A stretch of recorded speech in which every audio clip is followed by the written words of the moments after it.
నమస్కారం వాణిశ్రీ గారు. నమస్కారం. నాగేశ్వరరావు గారితో ఆత్మీయులు మొదలైంది మీది, అంటే హీరోయిన్ గా ఆయనతోటి. ఆయన ఎట్లా ఉండేది మీకు ఆయనకి రిలేషన్షిప్?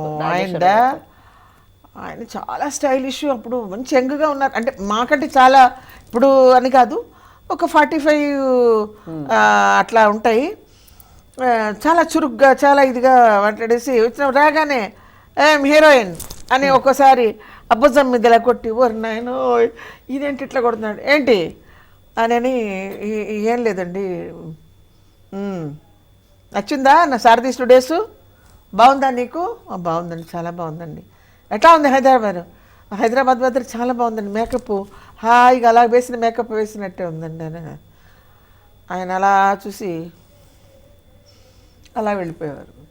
ఎందుకు ఈయన ఇలా చూశాడు, ఏదో ఏదో మనకి బాగాలేదు అందుకని వీళ్ళు ఇలా అంటున్నాడు అని మెల్లగా మేకప్ అని పిలిచి, ఏమైంది నమ్మకం బాగుందా? అన్నీ బాగున్నాయి. ఆయన ఏంటి అలా చూశాడు, కొంచెం ఇటు చూశాడు ఇటు చూశాడు, ఏంటండి? ఆయన అట్లాగ చూస్తాడులేమ్మా, ఆయనకి ఏదో ఉంటుంది. Short ready. మేము ఇంట్లో నుంచి నడిచి రావడం, నడిచి వచ్చిన తర్వాత మేడం మెట్లు ఎక్కాం, మేడం మెట్లు ఎక్కిన తర్వాత పైకి వెళ్ళాం. కట్ అన్నాడు వి మసూదన్ గారు. ఈయన ఇలా చూశాడు, ఏంటి మళ్ళీ అలా చూశాడు. నీకు ఒకటి చిన్నది ఒకటి పెద్దది. అమ్మో ఇదేంటి ఇట్లా అన్నాడు ఈయన, ఇంత పెద్ద హీరో ఒకటి చిన్నది ఒకటి పెద్దది ఏంటి, నాకు అసలు అర్థమే అవలా. మెల్లగా నేను అదేదోగా ఉంది అని అనుకుని నేను వచ్చేసిన తర్వాత ఏంటి నాగేశ్వరరావు గారు మాట్లాడుతున్నారు, ఏంటండి నాకు ఒకటి చిన్నది ఒకటి పెద్దది అన్నారు, నాకు కష్టంగా ఉందండి, ఏంటి ఆ మాట అన్న. నాగేశ్వరరావు గారు వచ్చి, ఏంటి మీతో రిపోర్ట్ చేస్తుందా మసూదన్ గారు? ఏంటి అన్నారు, అమ్మాయికి ఒక కన్ను చిన్నది ఒక కన్ను పెద్దది, మీరు గమనించారో లేదో? వాడు మేకప్ వేయడంలోనో వాడు ఏం చేయడంలోనో కొంచెం పెద్ద చిన్న యూజువల్గా అందరికీ ఉంటుంది, అందరికీ ఉంటుంది. కానీ మేకప్ వేసేటప్పుడు దాన్ని బాగానే చేసేస్తారు. ఆ వెంటనే అక్కడ చౌదరిని ఒక మేకప్ మ్యాన్, ఒక బండ మేకప్ మ్యాన్, ఇంతంతలా వేళ్ళు రుద్దుతాడేసి ఆయన తిప్పారు. ఆయన ఏమో సరే అదేదో సరి చేసేసారు. ఇట్లాగా సస్పెన్స్లో పెట్టి ఒక జోకు ఏడిపించటం, ఆయన ఏమి నవ్వడు, మనకేమో ఇక్కడ దడదడలాడుతుంటుంది అనమాట. ఆ తర్వాత పరిచయం బాగా పెరిగిన తర్వాత కెమిస్ట్రీ ఆయనకి చాలా సినిమాలు, ప్రేమ్ నగర్, దసరా బుల్లోడు, సెక్రటరీ, అసలు ఎద్దనపూడి సులోచన నవల కథానాయక అంటే వాణిశ్రీయే అని చెప్పుకునే లెవెల్. నాకేంటంటే అసలు ఒక్కసారి మేడం మీరు ఏదో వేదిక మీద మాట్లాడుతుండగా ఏదో ఫంక్షన్లో నేను విన్నాను, నేను సినిమా ఇండస్ట్రీలోకి ఎంటర్ అయినప్పుడు నన్ను ప్రతిదీ క్రిటిసైజ్ చేశాను, నా భాషని, నా నడకని, నా అన్నిటినీ కూడా ప్రతిదీ నేను చేంజ్ చేసుకుంటూ వచ్చాను, ప్రతిదీ నేను కరెక్ట్ చేసుకుంటూ వచ్చాను. అసలు చాలా కష్టమైన విషయం.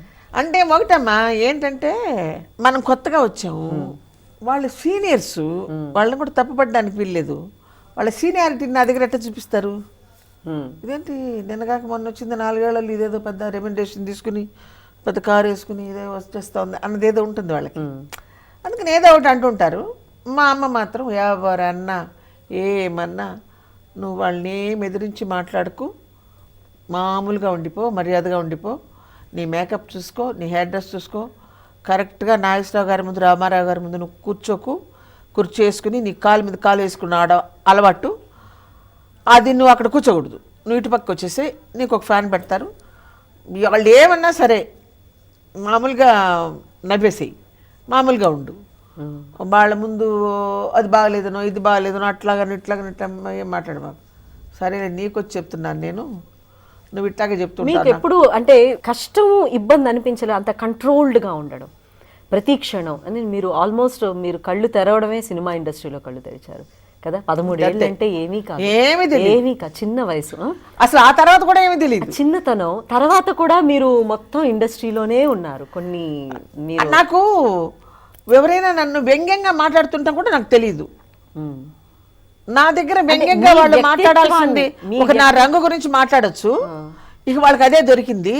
ఇక దాని గురించి సాది రుద్ది దాన్ని చిలవలు పలవలు చేసి ఎక్కువ పెద్దదిగా మాట్లాడేవాళ్ళు. ఒకరోజు విట్లాచారి గారు అన్నారు, మేమి తెల్లవాళ్ళంతా ఏం చేస్తారు, వాణిశ్రీ ఈ రోజు చూడండి 100 డేస్ ఆమె సినిమాలన్నీ ఊరికే మాట్లాడతారు, తెల్లగా ఉన్నారు తెల్లగా ఉన్నారు. తెల్లగా ఉండేవాళ్ళంతా ఏం చేస్తారు? ఏమండి ఏం మాట్లాడుతున్నారు? వెళ్ళండి డిస్ట్రిబ్యూషన్ ఆఫీస్కి వెళ్ళి ఒకసారి అడిగి చూడండి.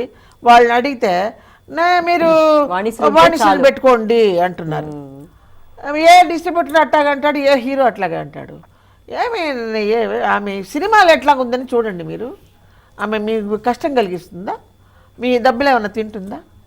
ఆ అమ్మాయి మజ్జిగ అమ్మాయి తెచ్చుకుంటుంది, ఆ అమ్మాయి ఫ్రూట్స్ ఆ అమ్మాయి తెచ్చుకుంటుంది, హ్యాపీ, బాగున్నాం. ఆయన ఎకడమిస్ట్.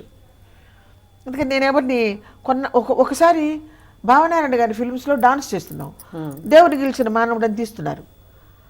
అప్పుడు కన్నడంలో దేవరగద్దె మానవ, నాకు జయంతి గారికి కాలు విరిగి ఉంది. నాకు వాళ్ళు ఏం చేస్తున్నారో తెలీదు. జయంతి గారి డాన్స్ కూడా నా చేతి కాళ్ళు క్లోజప్లు, ఆవిడ క్లోజప్లు మాత్రం తీసేసి మీది డాన్స్ నాది డాన్స్, ఆవిడ కాళ్ళు చేతులు అన్నీ మొత్తం బ్యాక్ అన్ని నాయే తీస్తున్నారు. నాకు అలసిపోతున్నాను నేను. అందులో ఏప్రిల్ మే అసలు గోల్డెన్ స్టూడియోలో అన్ని రేకుల షెడ్లు, ఎగ్జాస్ట్ ఫ్యాన్స్ ఉండవు, నరకం. అసలు ఎంత బాధ అంటే చాలా నేను అన్నాను. అప్పుడు పొద్దున ఒక 10 గంటలకి నేను ఒక లెమనెడ్ తాగాను, ఐస్ వేసుకుని లెమనెడ్ తాగాను. మళ్ళీ 1 గంటకి వాళ్ళు బ్రేక్ చేయాల. దాహం ఆకలి 2. పైగా ఆవిడ తీస్తున్నారు నాకు తెలీదు. మీ షార్ట్స్ అని మీరు నేను అనుకుంటున్నాను. ఈయన విశ్వనాథ్ అని విచ్చు అంటారు ఆయన్ని, కానీ టైంలో ఆయన నాకు తెలీదు. నేను ఏకలవిడిలాగా అదేదో మా అమ్మ చెప్పింది కాబట్టి ఇంకలా వెళ్ళిపోతున్నాను తప్ప ఇటు అటు చూసేదాన్ని కాదు, ఎవరిని విమర్శించేదాన్ని కాదు.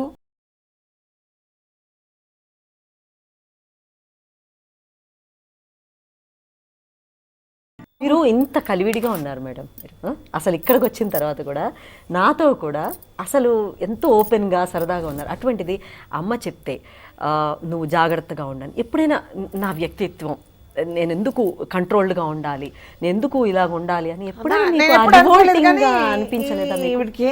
అంటే హీరో డామినేటెడ్ ఫీల్డ్ ఇది. అట్లా కాదు, ఇంట్లో కూడా అన్నము కూర లేకపోతే నాకు కావాలంటే నగలు, ఒక ఇంపాలా కారు ఉండేది, ఇంకొక ప్లేమత్ కారు ఉండేది, 2 అంబాసిడర్లు ఉండేవి, 2 ఫియట్లు ఉండేవి, అన్నీ ఉండేవి. కానీ నువ్వు చాలా బాగా యాక్ట్ చేస్తున్నావు, నువ్వు చాలా పెద్ద స్టార్వి అని బయట వాళ్ళు కానీ ఇంట్లో వాళ్ళు కానీ ఎవరు అనేవాళ్ళు కాదు. బయట వాళ్ళు కూడా అప్పుడు ఏమనేవాళ్ళు కాదు కదా. ఎవరో బయట నుంచి ఫ్యాన్ మెయిల్ వచ్చేది, యు ఆర్ సూపర్, అది ఇదని వచ్చేది. మరి మీకు ఎంకరేజ్మెంట్ ఎక్కడి నుంచి వచ్చింది? ఆర్టిస్ట్కి డైరెక్టరో ఎవరో ఒకళ్ళు నువ్వు బాగా చేసావమ్మా, ఈ షాట్ బాగా చేసావు. కోవిలముడి ప్రకాశ్రావు గారు అయితే అదృష్టం అండి, సినిమా ఇండస్ట్రీ అదృష్టం. నువ్వు ఈ టైంలో రావడం స్వర్ణయుగం ఇది. ఆ టైంలో నాకు ముత్యాల జల్లులాగా నా మీద క్యారెక్టర్స్ పడ్డాయి. ఒక ముత్యాల జల్లు, అద్భుతమైన క్యారెక్టర్స్. దానికి తగ్గట్టుగా ఫిగర్ కూడా మెయింటైన్ చేశాను. అదొకటి మేడం గారు. సావిత్రి గారి తర్వాత మీరు ఆల్మోస్ట్ అఫ్కోర్స్ జమున గారు అందరు ఉన్నారు, బట్ ఆ number 1 position after Savitri is Vanisri Telugu film ఇండస్ట్రీలో. ఆవిడేమో చక్కగా బొద్దుగా, ఆవిడ తరహా వేరు. మీరు అంత స్లిమ్గా ఎలాగ ఉండగలిగారు? ఎంత కష్టపడ్డారు దాని గురించి? నాకు తెలిసి మీరు ఫిల్మ్ ఫీల్డ్లోకి వచ్చినప్పుడు కూడా లావుగానే ఉన్నారు. బొద్దుగా ఉన్నాను, లావ్ అని చెప్పడానికి వీల్లేదు, కానీ ఆ సినిమా ముఖ్యం బేబీ ఫ్యాట్, ఇది మల్లెల వేళయని, ఎంత అమాయకంగా మీ లిప్ మూమెంట్, కళ్ళ మూమెంట్, చాలా అమాయకత్వం. అంటే ఏంటంటే వాణిశ్రీ అన్నట్టు ఉన్నారు ఆ రోజుల్లో మీరు. ముఖ్యంగా దారానికి తారామణి హారం కృష్ణశాస్త్రి గారి కవిత. అక్కడి నుంచి Vanisri transformation to Prem Nagar extraordinary. ఎట్లా జరిగింది? ఎవరు చెప్పారు మీకు? అంటే నువ్వు ఇలా ఎవరుంటారు మరి ఎలా తెలిసింది మీకు? కోవెలముడి ప్రకాశ్రావు గారు చెప్పారు. నువ్వే ఎక్కడ ఎవరు కనపట్లా, నువ్వే ఉన్నావు, నువ్వు చాలా నేను చాలా హోంవర్క్ చేసుకునేదాన్ని అండి. అంటే మీ సినిమాలు మీరు ఎప్పుడైనా చూడడం చేశారా? ఎప్పుడైనా ఒక సాంగ్ తీస్తే ఆ సాంగ్ ఎడిట్ చేసి వచ్చిందంటే అందరం పొలమని ఏవిఎంలోనో లేకపోతే వాహినిలో సి థియేటర్లోనే వేసేవారు. అది చూసేవాళ్ళం, మళ్ళీ ఇంకోసారి వేయి అని చూసేవాళ్ళు. అంతే తప్పిస్తే మీరు ఏం లేదు. మరి ఎలా తెలిసింది మీకు నన్ను నాకేం నేను తెలీదు. correct చెయ్యాలి, నా నాకేం figure ఇలా తెలీదు. ఉంది? డాన్స్ మాస్టర్ ఎలా చెప్తే అలా చేసేదాన్ని. అప్పుడు హీరాలాల్ మాస్టర్ గారు, చిన్ని సంపత్, వెంపటి సత్యం గారు, వీళ్ళందరూ నువ్వు ఇలా చేయాలి, పశుమతి కృష్ణమూర్తి గారు, నువ్వు ఇలా చెల్లెలి కాపురం హీరారాలు కదా, కాదు పశుమతి కృష్ణమూర్తి గారు. కానీ అద్భుతమైన డాన్స్ మేడం. ఆయన చెప్పడం ఎట్లా చెప్పారంటే, కేఎస్ ప్రకాష్ రావు గారు సెట్కి వచ్చిన తర్వాత, ఇదిగో సీను, ఈ సీన్లో నువ్వు ఇలా చేస్తావు, అలా చేస్తావు, ఇలా చేస్తావు, ఇలా ఉంటావు, అలా ఉంటావు, అతన్ని మిస్అండర్స్టాండ్ చేసుకుంటున్నావు, నువ్వు ఇట్లా వస్తావు, ఇలా అవుతుంది, అలా చెప్పేసి ఆయన ఫ్రీడమ్ ఇచ్చేసేవారు. ఫ్లెక్సిబిలిటీ ఎక్కువ ఆయనకి. నాకు ఒక ఆర్టిస్ట్కి చేయడానికి వీలుగా ఉండేది. అప్పుడు ఫ్రీడమ్ ఉంటే ఇట్లా చేస్తే బాగుంటుంది, అట్లా చేస్తాం, ఈ డైలాగ్ ఇట్లా చెప్తాం, ఈ అమ్మాయి సెక్రటరీ కదా. నేను అందంగా నడవాలని జయలలిత గారి లాగా, ఆ జయలలిత గారు షోల్డర్స్ అలా పైకి పెట్టి Stylish. ఇట్లా ఇట్లా ఇట్లా నడుస్తూ వచ్చేది. చాలా అందంగా ఉండేది ఆవిడ వాక్కు. ఇక ఆ వాక్కు నేను ఎందుకు Practice ఆ? ఎందుకు ఎందుకు చేయకూడదు? మంచి మంచి విషయాలు మనం చాలా మంది దగ్గర నుంచి తీసుకోవచ్చు కదా. సరే, అది నేను ట్రై చేసేదాన్ని. తర్వాత ప్రేమనగర్లో ఆ నడక పెట్టాను.